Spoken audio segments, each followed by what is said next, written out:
இந்த உழைப்பு, திறமை இதெல்லாம் எப்படி இருக்கணும்னா, 4 பேர் கைத்தட்டி என்கரேஜ் பண்ற மாதிரி இருக்கும். ஆல்ரெடி அவங்க என்கரேஜ்டா இருந்தாலும், மேற்கொண்டு மேற்கொண்டு அவங்கள முன்னேற்ற பாதையில இருக்க மாரி இருக்கணும்.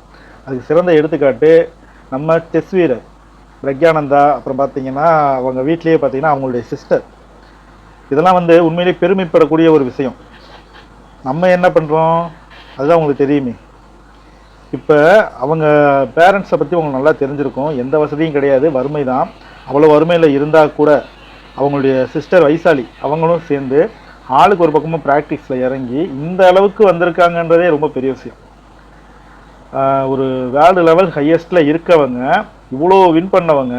அதுக்கப்புறம் பார்த்தீங்கன்னா அவருடைய அடுத்த டார்கெட்டும் பார்த்தீங்கன்னா இன்னமும் அதை நோக்கியே தான் போய்கிட்டு இருக்காங்க.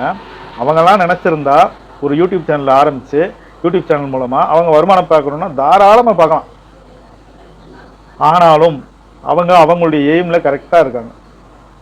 யோசிச்சு பாருங்க, நம்ம என்ன பண்ணுறோம்? காலையில் எந்திரிச்ச உடனே காலையில் எந்திரிச்சு ஈவினிங் வரைக்கும் என்னென்ன பண்ணுறோமோ இது எல்லாத்தையும் வீடியோ எடுத்து லைவில் போட்டு வீடியோ பாப்புலாரிட்டி பண்ணிக்கிட்டு நம்ம கெத்தாக தெரியிறோம். கேட்டால் செலிபிரிட்டின்ற பேரில். யார் செலிபிரிட்டி? அவங்களா நம்மளா?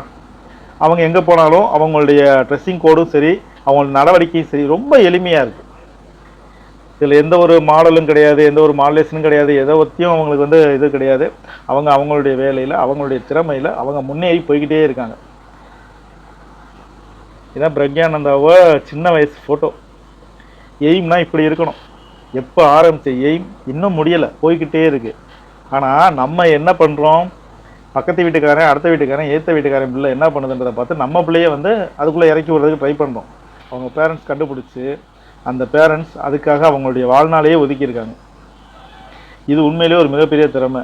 இதுக்கு அடுத்து பாருங்க, உங்களுக்கு தெரியாத ஆள் கிடையாது, கருணாகரன் சினிமா ஆக்டர். நம்ம பிள்ளைகளை சினிமாக்குள்ள தள்ளுறதுக்கு ட்ரை பண்றோம். தெரியும்ல உங்களுக்கு? இந்த இந்த பாட்டுக்கு ஆடு, அந்த பாட்டுக்கு ஆடு, இந்த மாதிரி ஸ்டெப் போடு, அந்த மாதிரி ஸ்டெப் போடு, இந்த ட்ரெஸ்ஸை போடு, அந்த ட்ரெஸ்ஸை போடு.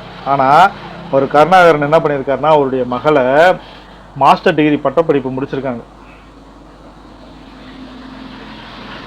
சினிஃபீல்டில் இருக்கவங்க இந்த அளவுக்கு ஒரு ஸ்டேஜில் இருக்கவங்களாலேயே சொல்லக்கூடிய ஒரு விஷயம் படிப்பு. படிப்பு திறமை மட்டுமே இங்கே ஊக்குவிக்க வேண்டிய ஒரு விஷயம். ஆனால் நம்ம என்ன பண்ணுறோம்? ஊருக்கே தெரிஞ்ச விஷயம். நேற்று யாரோ ஒருத்தவங்க லைவ் போட்டிருக்கும் போது இந்த மாதிரி சின்ன பசங்க இப்படி வீடியோ போட்டிருக்காங்க, அதுக்கு பேரண்ட்ஸ் எப்படி ஒத்துக்கிறாங்கன்னு கேட்டதுக்கு, என் பையன் படிக்கிறான், பண்ணி மேய்க்கிறான், உனக்கு என்ன தேவைன்னு கேட்டாங்களாம்.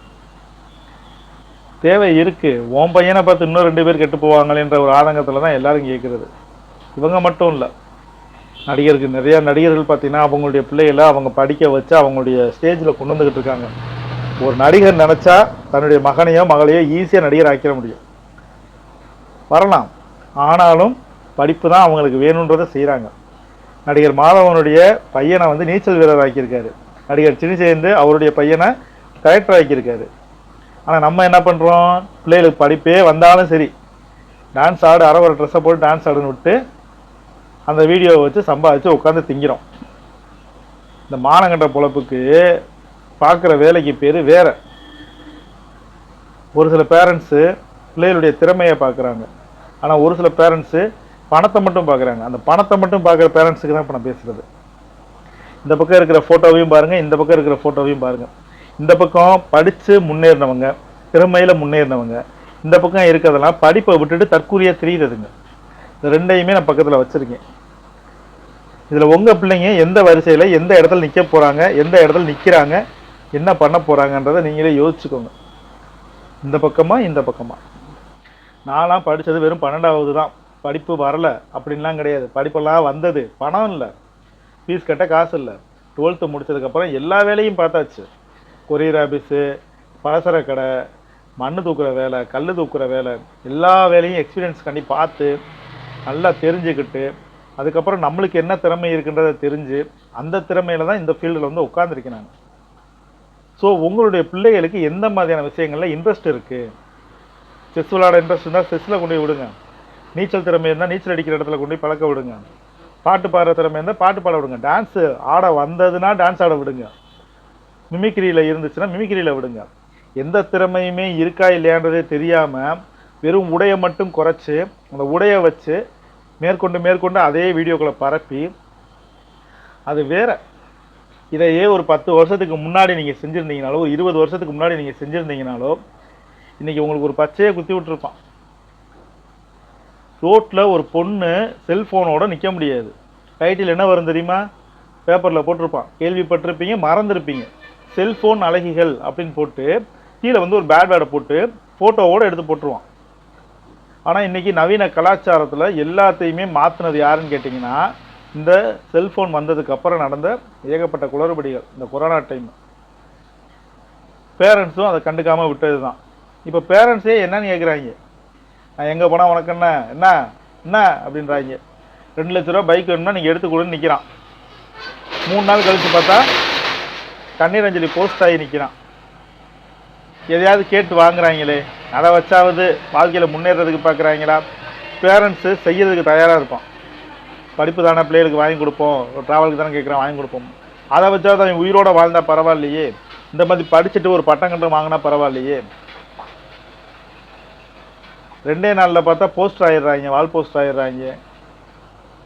பணத்துக்கு பணமும் போய் பிள்ளைக்கு பிள்ளையும் போய் சொல்கிறப்ப கேட்குறது கிடையாது. இந்த லைவில் போய் திட்டினவங்க மாதிரி தான், யோ உன் பையன் வண்டியை அகராதியாக ஓட்டுறாயா சொல்லி பையா, என்ன வயசு பையன் அப்படித்தான் ஓட்டுவியானுமியா. 3 நாள் கழிச்சு போஸ்டாக இருப்பான். இவன் சொல்லுவான், அப்பயே சொன்னீங்க கேட்டனாடா, கேட்டியாடா முதல்ல அப்படின்ட்டு போயிடுவான். அதே தான் எனக்கு தெரிஞ்சு ஒரு பையன் வந்து அவுட்டர்லேருந்து ஏதோ சிகரெட் என்னமோ அடிச்சுட்டு இருந்திருக்கான். பேரண்ட்ஸில் வந்து சொன்னது, என் பையன் அடிச்சிருப்பேன் அடிக்க மாட்டேன், அது உனக்கு தேவையா, நீ உன் வேலையை பார்த்துட்டு போன்னு சொன்னார். இன்றைக்கி பார்த்தா அவன் அதே வார்த்தையை அவங்க அப்பா என்ன சொல்கிறேன், நான் சிகரெட் அடிப்பேன், இந்த கஞ்சா அடிப்பேன், உனக்கு என்னையா வேணும், உனக்கு நான் என்னமோ பண்ணிட்டு போகிறேன், உனக்கு என்னையான்னு கேட்குறேன் பார்த்தா அப்பனா. அன்னைக்கு கூப்பிட்டு அந்த பேரண்ட்ஸு கொஞ்சம் கண்ட்ரோல் பண்ணியிருந்தாங்கன்னா அந்த பையன் இன்றைக்கி ஒழுக்கமாக வந்திருப்பான். இன்றைக்கி இருக்கிறதெல்லாம் விற்றுப்பட்டு சும்மா தர்றாங்க நிறைய பேர். உங்கள் பிள்ளைகளுக்கு எந்த திறமை இருக்குன்றதை தேடுறது உங்களுடைய வேலை. ஒரு சிலருக்கு எவ்வளவோ திறமைகள் இருக்குது. திறமைனா என்ன, டான்ஸ் ஆடுறதும் பாட்டு போடுறதும் இது மட்டும்தான் திறமை நினச்சிக்கிறீங்களா? சினி ஃபீல்டுக்கு போகிறது மட்டும் தான் திறமை நினச்சிக்கிட்டு இருக்கீங்களா?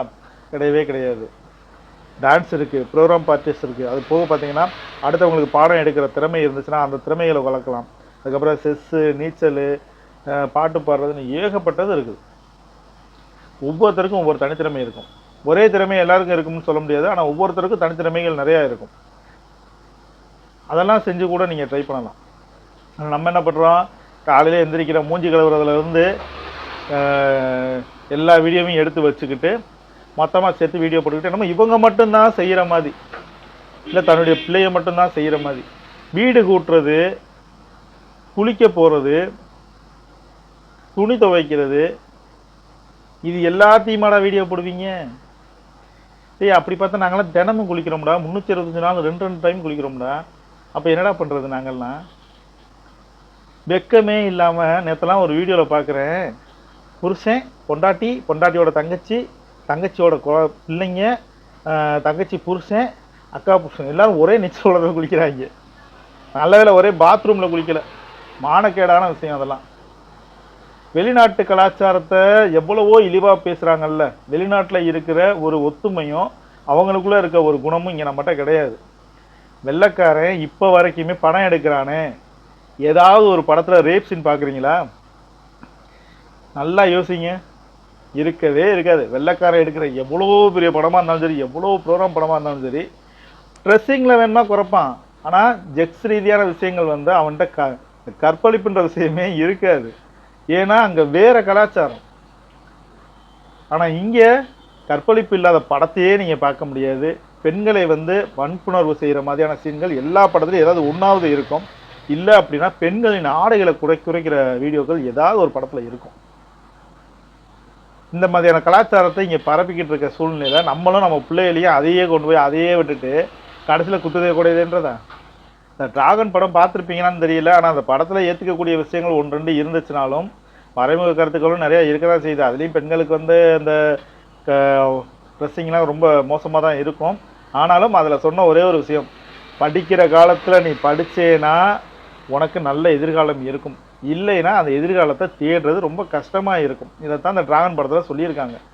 ஆனால் என்ன தப்பு பண்ணிட்டாங்கன்னா, நம்ம பயிலுக்கு படம் கரெக்டாக தான் எடுத்திருக்கான், நம்ம பயிலுக்கு என்ன பண்ணியிருக்காங்க, முன்பகுதியை மட்டும் எடுத்துக்கிறாங்க. அவன் சும்மா சிகரெட் அடிச்சுக்கிட்டு படிக்காமல் தெரிஞ்சதை மட்டும் எடுத்துக்கிறாங்க. அதுக்கப்புறம் அவன் எவ்வளோ கஷ்டப்படுறான்றதை எடுத்துக்கிறதுக்கு தயங்குறாங்க. முதல்ல படித்தாதான் வேலை, படித்தாதான் சோறு, படித்தாதான் வீட்டுக்குள்ளே இருக்கணும், படிக்க போனால் மாடு மேய்க்க போன்னு சொன்ன காலம் போய் இன்னைக்கு நான் எங்கேயோ போகிறேன், உனக்கு என்ன? எத்தனை பேர் எத்தனை பிள்ளைங்க தன்னுடைய பிள்ளைய பள்ளிக்கூடத்தில் தான் இருக்குன்னு நீங்கள் கன்ஃபார்ம் பண்ணுறீங்களோ அது உங்களுக்கே ஒரு பெரிய சவால் தான். காலையில் உங்கள் பையன் ஸ்கூலுக்கு போய் கிளம்பி போகும்போது, உங்கள் பொண்ணு ஸ்கூல் கிளம்பி போகும்போது நீங்கள் பின்னாடியே லாங்கில் இருந்து வாட்ச் பண்ணி பாருங்கள். எத்தனை பிள்ளை கரெக்டாக ஸ்கூலில் போய் சேருது, எத்தனை பையன் ஸ்கூலுக்கு கரெக்டாக போகிறான். திரும்பி ஈவினிங் வரைக்கும் வெயிட் பண்ணி கூட ஈவினிங் ரிட்டர்ன் கிளம்புனதும் எத்தனை பிள்ளைங்க அதாவது வீட்டுக்கு நேராக வருதுன்றதை மட்டும் பாருங்கள். அப்புறம் சொல்லுங்கடா என் பிள்ளை என்ன பண்ணால் உங்களுக்கு என்ன, பண்ணி கூட மெச்சிட்டு போகுதுன்னு அப்போ சொல்லுங்கடா. கடைசியில் பாருங்களேன், நிறைய பேர் அது கூட லாய்க்கலாமல் போயிடுவாங்க. இருக்கப்பட்ட காசு இருக்கப்பட்ட ஆட்களையும் நிறைய பேர் நடிகர்களாக இருக்கவங்களும் சரி, பெரிய பெரிய அந்தஸ்தில் இருக்கவங்களும் சரி, எல்லாருமே படிக்க வச்சு பிள்ளைகளை வசதி பார்த்துக்கிட்டு இருக்காங்க. ஆனால் நம்ம ஆளுக படிக்கிற பிள்ளைகளை கொண்டு வந்துக்கிட்டு ஒரு தம்மா தொண்டு துணியை போட்டு விட்டு ஆடை விட்டு அதை எடுத்து வீடியோ போட்டு சம்பாரிச்சுக்கிட்டு இருக்கான். பத்தாவதுக்கு பொண்டாட்டியையும் கூட சேர்த்துக்கிறான். அது பத்தாதுன்னா அவனே வீடியோவும் எடுக்கிறான். ரொம்ப கேடுகட்ட கலாச்சாரமாக போய்கிட்டு இருக்கீங்க. அப்படி என்னப்பா உங்களுக்குலாம் ஏறி போச்சு கொழுப்பு? பிரக்யானந்தா வீட்டிலலாம் பார்த்தீங்கன்னா ரொம்ப வறுமை, ஆனாலும் தன்னுடைய பிள்ளைக்கு இந்த திறமை இருக்குன்னு தெரிஞ்சு இவ்வளோ தூரத்துக்கு வந்திருக்காங்கன்னா இந்த பேரண்ட்ஸு இல்லாமல் அந்த பிள்ளை எவ்வளோ தூரம் முன்னேறது ரொம்ப கஷ்டம். என்னெல்லாம் 12th அப்புறம் காலேஜ் போகும்போது எங்கள் வீட்டில் விடலை, ஆனால் அவங்க வீட்டில் பாருங்கள் இந்த அளவுக்கு முன்னேற்றி இருக்காங்க. அந்த மாதிரி எத்தனை பேர் பிள்ளைகளுடைய எதிர்காலத்தை கருத்தில் வச்சு அந்த பிள்ளைகளுக்கு தேவையான விஷயத்தை செஞ்சுருக்கீங்க. இந்த பக்கம் உங்கள் பிள்ளைய நிற்கிதோ இல்லையோ, இந்த பக்கம் நிற்காமல் பார்த்துக்கோங்க. ரொம்ப மோசம். எதிர்காலத்தில் உங்களுக்கும் ஒரு பிரயோஜனமும் இருக்காது, ஊருக்கும் ஒரு பிரயோஜனமும் இருக்காது. இந்த செஸ்ஸில் விளாண்டு இவ்வளோ தூரம் வின் பண்ணவங்களே அப்படியே அமைதியாக போய் அமைதியாக வராங்க. அவங்க அம்மாவை பார்த்தீங்களா, அப்படியே ரொம்ப பவ்யமாக அமைதியாக இருப்பாங்க. எந்த ஒரு இதுவுமே இல்லை அவங்ககிட்ட. இந்த ஒரு பணம் இருக்குன்ற அளப்பறையும் கிடையாது, என் பையன் வெற்றி பெற்றிருக்கான்ற அளப்பறையும் கிடையாது. ஆனால் நம்ம ஆள் ஒரு சேலை கடைக்கு போனால் ஹாய்